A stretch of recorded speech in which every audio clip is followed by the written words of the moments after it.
The state of play for PlayStation. This is probably going to be horrible, isn't it? Salutations, everybody. It is Maddie here today. I hope you're all doing absolutely excellent as we're sitting down to talk about the state of play for September 24th, 2024. We got a lot of updates on previously announced games, and one in particular, massive reveal in Ghost of Yotei. We're going to talk about all of it, but these videos are designed to save you time, so let's not delay any further and get into what was shown off at this state of play, because there's about over 30 minutes of content to go through. For starters, we got to look at Astro Bot once more. I thought this was a really cool gesture to have them open up the show, because you think of like your God of Wars, Ghost of Tsushima, Horizon.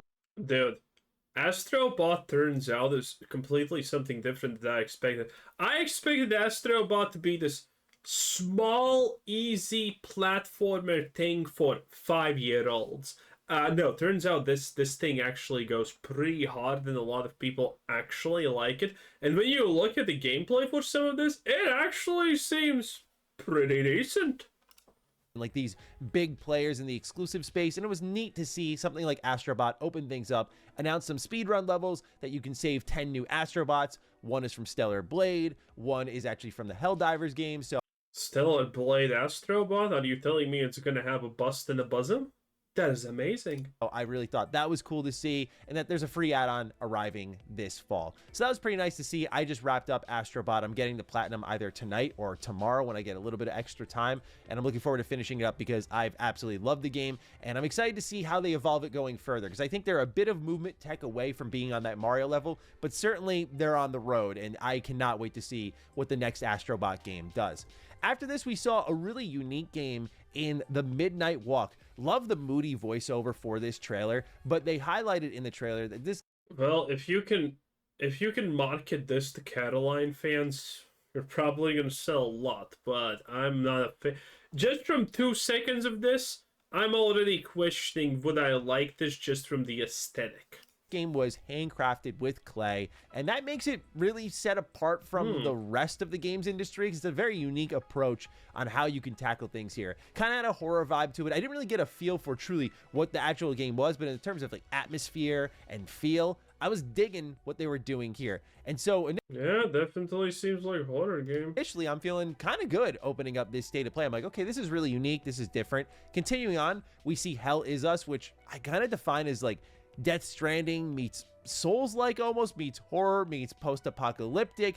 It's one of those games I call a genre blender, a atmosphere blender. You just see all the inspirations in different pockets. Like I think a Stellar Blade is one of those games, and those doesn't look that bad. Those games excite me quite a bit heading into the... If this has a compelling mystery story behind this could be cool. Their launch, because you could just feel all the creative energy coming out of them. So I thought Hell Is Us looked pretty good. It doesn't look, don't get me wrong, it doesn't look really particularly unique per se. But again, I am of the firm belief that new games don't need to be unique. They don't need to be even innovative. They just need to be good at what they're doing.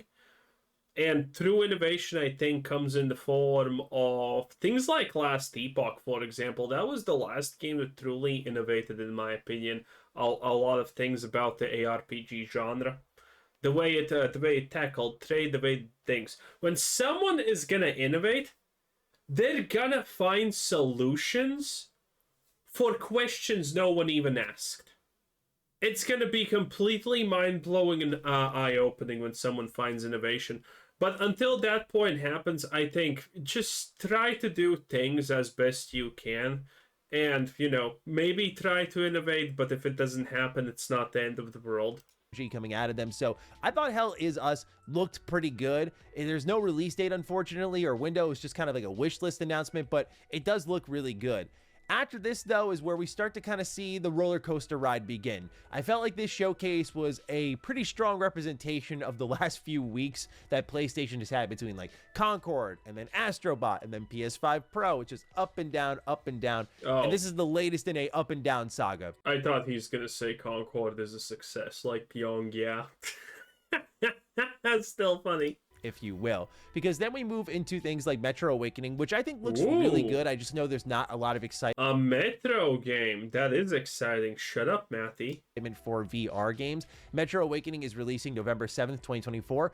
As someone who wasn't too crazy about Exodus and the above ground gameplay, I love seeing a VR title focus on kind of the scarier parts of Metro. I think that fits really well, and I personally want to check this one out. I think there's a lot of interesting looking VR games coming out in Arkham Shadow and Metro Awakening that I want to keep my eye on because I think they're easy to sleep on, but I get that these aren't the most exciting things that you're sitting down to check out at a state of play.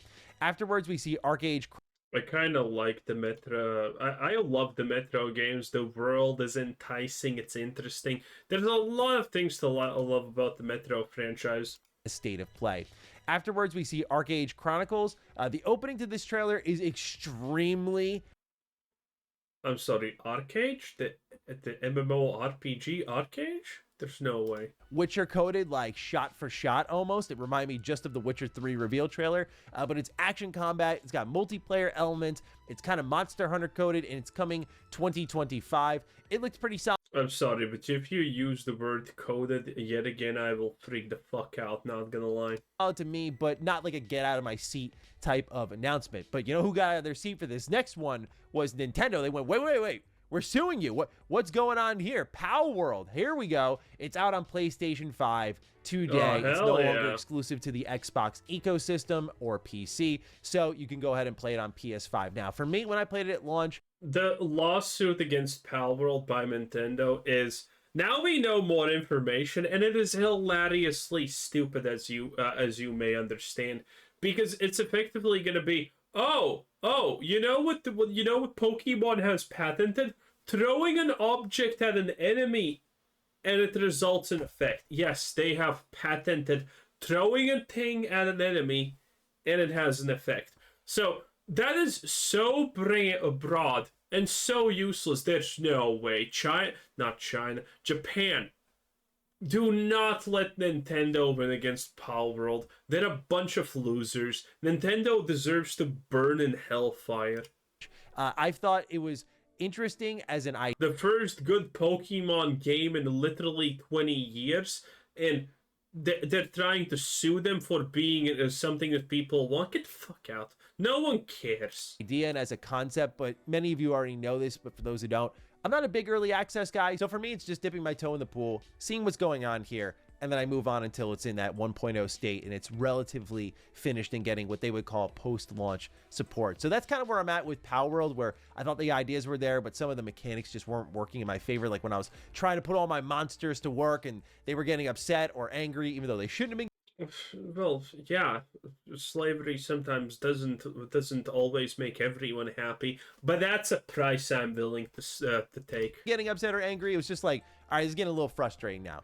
This was also a showcase that was very much kind of like a Nintendo Direct, where you have those announcements for particular groups of people, and for those who get that announcement, it really lands for them, but for the majority, like 95%, they're not going to really care about that sort of announcement. And that's where Lunar Remastered Collection comes in. This is arriving spring 2025. And as a big JRPG fan, I've not played these before. I'm very excited to check them out. And for me, anytime I see pixel art, I'm like, okay, I'm in. Like, you don't have to do anything else. I'm in. And so I want to check this one out because I saw a lot of people saying like, oh, this is my favorite RPG series. I thought the music that went alongside it was really beautiful. The very much 90s anime vibe to it as well was great. So I want to check this out. Beautiful. The very much 90s anime vibe to it as well. Hell yeah.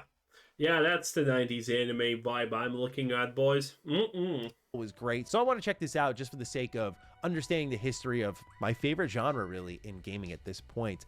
Afterwards, we got a very Maddie announcement in Shredder's Revenge getting more DLC. The Radical Reptiles are joining, so there's new characters that you can play as. There's a remixed soundtrack that sounds really good, by the way, based on what they previewed there. And so, yeah, that's going to get played by me. And another Maddie coded announcement is Fantasian Neo Dimension. Stop for the cringe. I can't.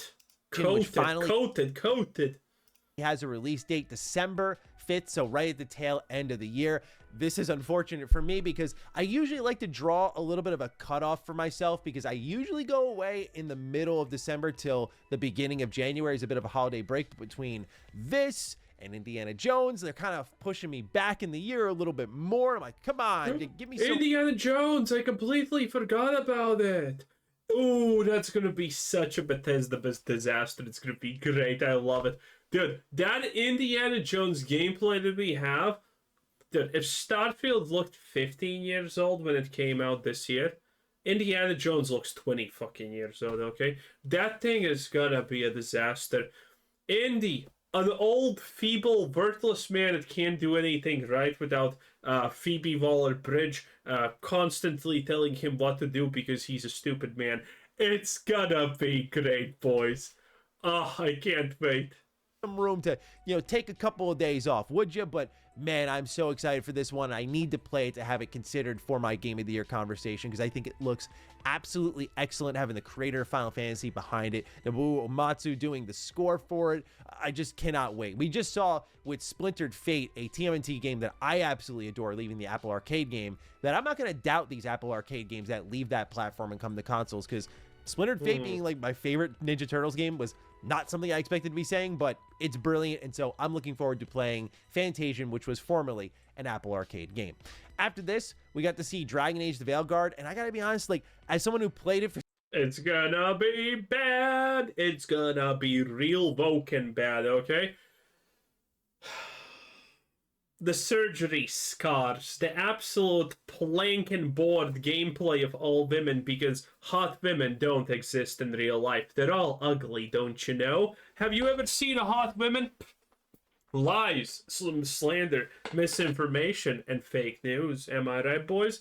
Okay, oh man, Dragon Age Veilguard is gonna be the wokest shit ever. I can't wait. Who was making this? Ubisoft? No, Ubisoft didn't. This was by... Who made Neverwinter Nights? I forgot. Those guys. Yeah, I wish... I rest in piss, losers. For 6 hours, I really liked what I played, but I get where people are coming from with their disapproval of this game, because I just don't think they're showing it. No, you don't. You literally talked about it as the best thing in the universe. We saw that video. Well, at all. This gameplay, I thought, was so unconvincing. It looked super mid, super jagged, and I think they did this section to show off the more cold. Now, the irony of that is, in my honest opinion, I think the story is going to be complete trash. I think the level design and everything is going to be complete trash because it looks like fucking Fortnite. And the best part of these games are going to be the skill tree and the combat. And that's even on a question mark, because the combat has a very questionable part about it, because is it too generic? Is it gonna be too samey, too repeatable, too simple? Hardcore blue part of the color palette rather than the purple they kind of get cooked up for. But I feel like they've shown enough.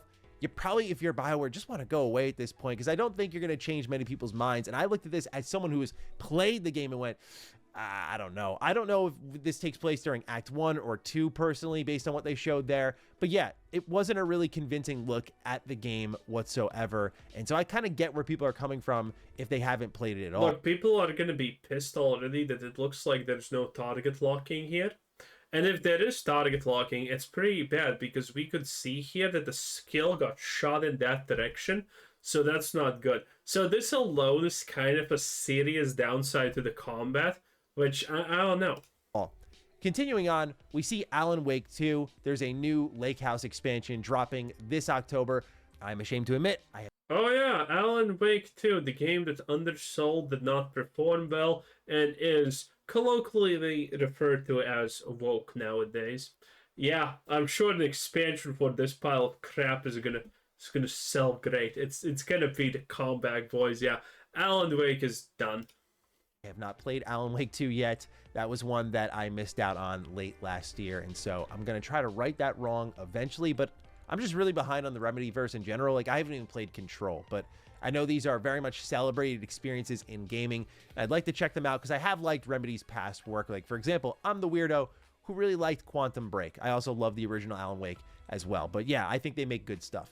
We also saw another VR game in Hitman VR. Again, I know VR doesn't light people's fire, but I really like, for example, you can just wash your hands in this game and get the blood off your hands, like how interactive it is. This was one of the first games I saw when it was announced for VR, where the gestures and the animations, I was really impressed by. But this is coming out in December, and I think it looks pretty good, so I might be getting cozy with my headset for a couple of these games here between Metro, Hitman, Arkham Shadow.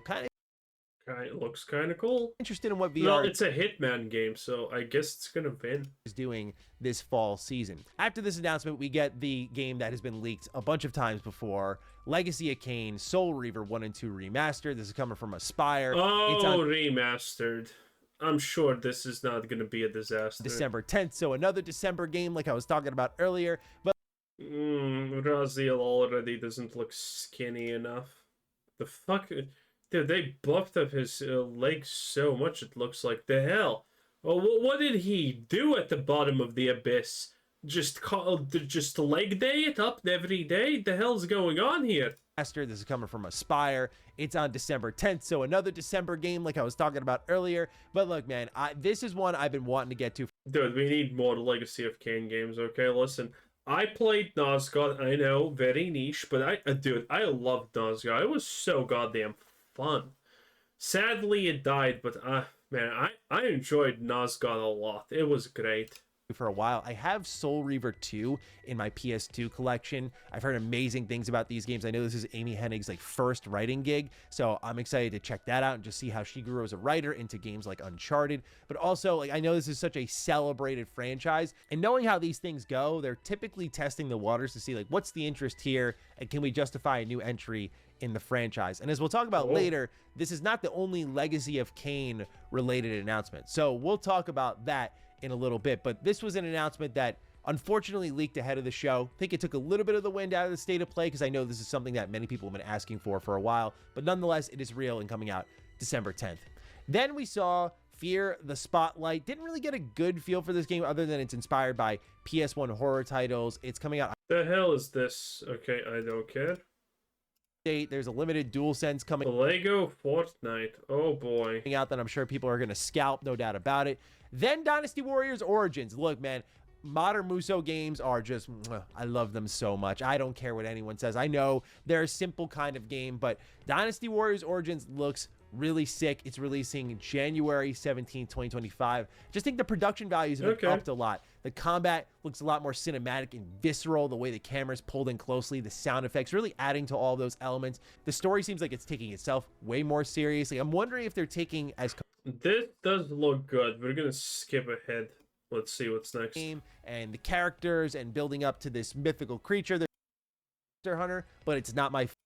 I personally like Resident Evil way more than Monster Hunter, but I also am admittedly a Wait, was that Monster Hunter? By Monster Hunter fan. Like, I played a lot of Freedom Unite on my PSP. Then I didn't really play it much until 3 Ultimate on 3DS. Moved on from that pretty quickly. World. Oh yeah, I haven't heard about Monster Hunter World in a while. It looks really good though. It definitely looks really good. Got its hooks into me. I played that for a long while, about 90 hours. Then Rise, I played a decent amount of. Really enjoyed that. And so here we are on this, but I've been... Oh god. Well, admittedly, Lego this doesn't look that bad. Horizon Zero Dawn Lego version. It doesn't seem, what the fuck is this? Aim to put it at the same level as Forbidden West. This releases on October 31st of this year. Horizon is completely out of the picture. It's just Vogue garbage now. And you can upgrade to the PS5. And I don't know how what the hell is this? Anyway, they completely mucked it up. Imagine a mysterious game where robotic dinosaurs are going throughout the world. That's kind of based, okay? Not gonna lie. This here of PlayStation remastering. So, yeah, the games that I think... Wait, no, that's still the not that badly looking Aloy, is it? Not sure. Ah, wait, this one is... Yeah, this one's the not uglified Aloy, but she got fat and hairy and shit. Estimating my adoration. We're literally upgrading the PS5 Pro or whatever the newest console is, so you can just see Aloy's beard a little bit better. It's disgusting. Okay, onward. What do we have next? Oh, that's still the same thing. Oh, it's a remastered version? Wait a minute. They're terrible, and I cannot stand that they exist. And oh, Zero Dawn remastered. Yeah, of course, someone needs to just try and steal money like that. this was a horribly kept secret. It's been leaked for a while, so the reaction is going to be a little bit more dumbed down. But just knowing it exists is, I want to add this. Oh, hell yeah. To my writing playlist, but I'm not going to because I. Oh, hell yeah. Wait, is this still on Blade? All right, anyway, Stellar Blade up next. Yeah. It gets a photo mode. Its soundtrack is available. Hell yeah. If there's any game that you want a photo mode, it's still on Blade. For streaming services, I want to add. Look at that. How. Okay, give us the shots from a Down Under. Okay, I'm going to be playing it simple. That's all that I care about. The more the better. Add this to my writing playlist, but as intended. Still hot, 10 out of 10. Because they have a near collab coming later this year, and which Uncharted. Oh, look at this. Not played the first Last of Us game. Oh no, that's The Last of Us. Kind of almost looked like Uncharted for the moment. I know there's a lot of drama around The Last of Us. The Last of Us is shit. It's woke. Get the fuck out. Some kind of samurai game also that is. What the hell is this? Is Ghost of Yotei releasing? Ghost of Yotei. Is it like Ghost of Tsushima? Then I guess it's gonna be fine. Anyway, that's all the games of State of Play.